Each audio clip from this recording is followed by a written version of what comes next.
రాష్ట్రంలో ఉండే ప్రజలకి, దేశంలో ఉండే ప్రజానీకానికి నమస్కారాలు.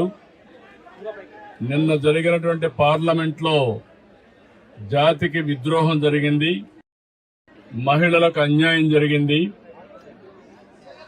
నిన్న భారతదేశ చరిత్రలో ఒక బ్లాక్ డే. ఎందుకంటే అందరూ అనుకున్నాం మహిళలకు 33% రిజర్వేషన్లు వస్తాయి. చట్టసభల్లో ఎన్నో రోజుల నుంచి ఇది పెండింగ్లో ఉంది. ఎన్నో రోజులు పోరాడాం.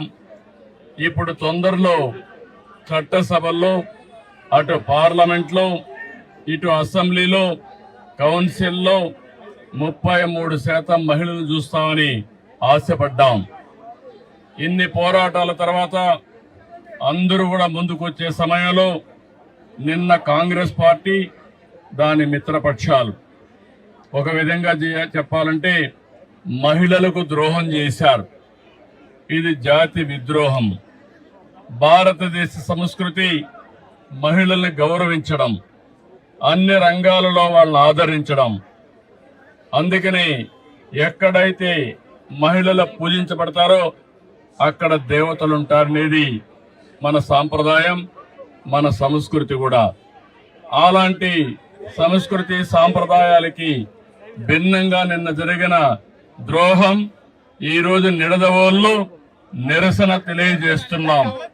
ఇది ప్రారంభం మాత్రం, దీంతో ఆగదు. మొత్తం మహిళా లోకం ఒకటి కావడం ప్రతి ఒక్కరు కూడా గుర్తుపెట్టుకోవాలి.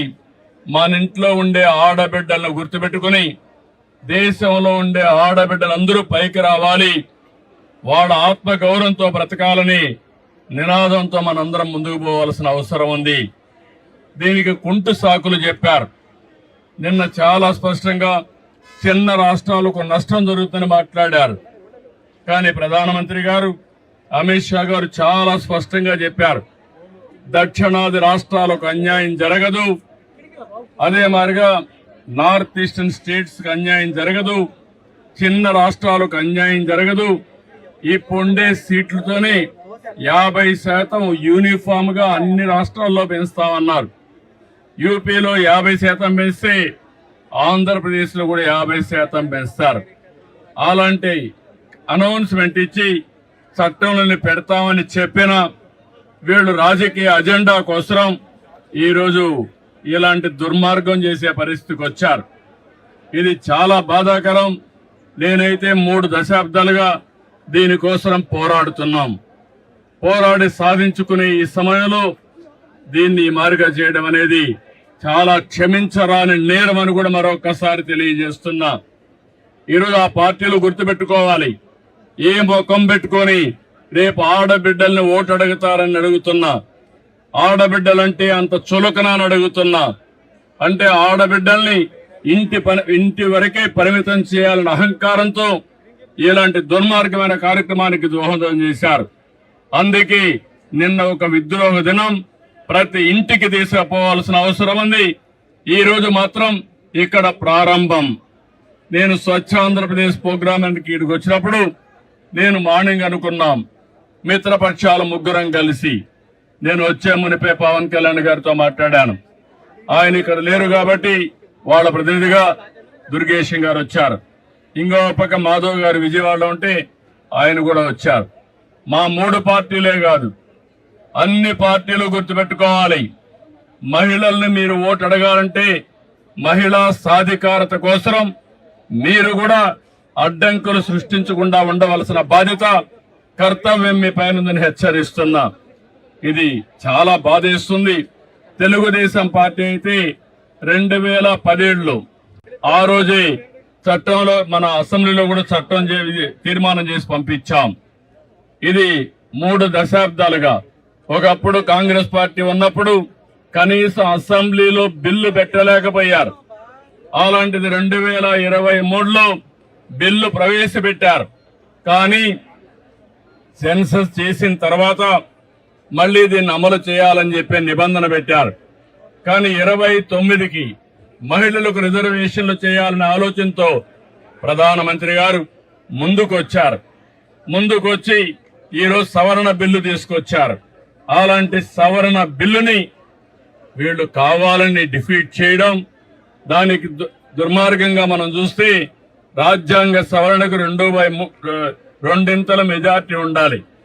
దాన్ని ఆసరాగా తీసుకుని నిన్నంతా వక్రీకరించే భాషలో మాట్లాడారు. మొట్టమొదటిసారిగా వీళ్ళు చూస్తే వీళ్ళు చెప్పింది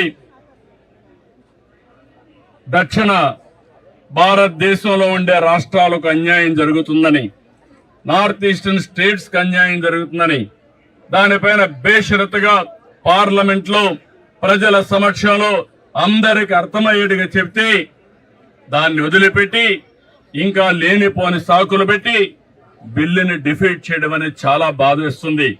నేను చూశాను, అపోజిషన్ పార్టీస్ అన్ని విర్రవీగిపోయారు.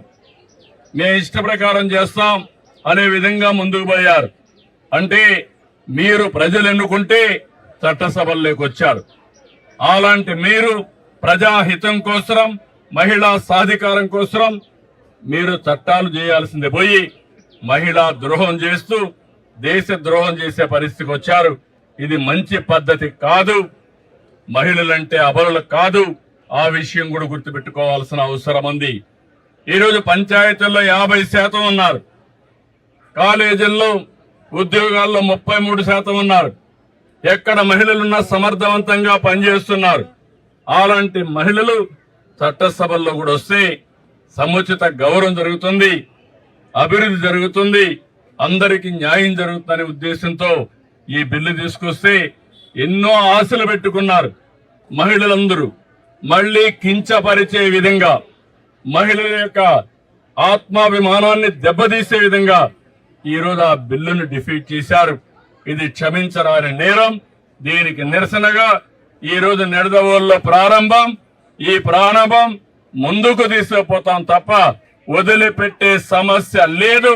వీళ్లకు చేసిన ద్రోహానికి ఆ పార్టీలకి రాబోయే రోజుల్లో డిపాజిట్స్ రాకుండా చేయాల్సిన బాధ్యత మనందరి పైన ఉందని చెప్పి తెలియజేసుకుంటూ, అప్పుడే ఈ మహిళలకి న్యాయం జరుగుతుంది. వీళ్ళు ఒక విధంగా చెప్పాలంటే వీళ్ళ ఇంట్లో ఉండే ఆడబిడ్డలు కూడా పైకి వస్తే చూడలేనటువంటి ద్వేషం వీళ్ళకుంది. అంటే వీళ్ళ ఆధిపత్యం అది పోవాలి. అందరూ సమానం. మన ఆడబిడ్డలను మనం గౌరవించకపోతే ఎవరిని గౌరవిస్తామని అడుగుతున్నా. కాబట్టి దీన్ని చాలా తీవ్రంగా ఖండిస్తున్నా, గర్హిస్తున్నా. ఈ విషయం గుర్తుపెట్టుకోమని వాళ్ళు హెచ్చరిస్తూ, రేపటి నుంచి దేశం మొత్తం తీసుకెళ్తాం, ప్రతి ఇంటికి తీసుకెళ్తాం, ప్రతి ఒక్కరిని చైతన్యం చేస్తామని మరొక్కసారి విజ్ఞప్తి చేస్తూ అందరికీ నమస్కారాలు. అందరూ సహకరించమని మనస్ఫూర్తిగా కోరుకుంటున్నాం. ఈ వీడియో నచ్చితే లైక్ చేయండి. అలాగే మా ఛానల్ ని ఫస్ట్ టైం కనుక చూస్తున్నట్టయితే ఇప్పుడే సబ్స్క్రైబ్ చేసుకుని పక్కనే ఉన్న గంట సింబల్ ని యాక్టివేట్ చేసుకోండి. అప్పుడే మేము పెట్టే ప్రతి వీడియో మీకు నోటిఫికేషన్ గా వస్తుంది. అలాగే ఈ వీడియో పూర్తిగా చూసినందుకు ధన్యవాదాలు.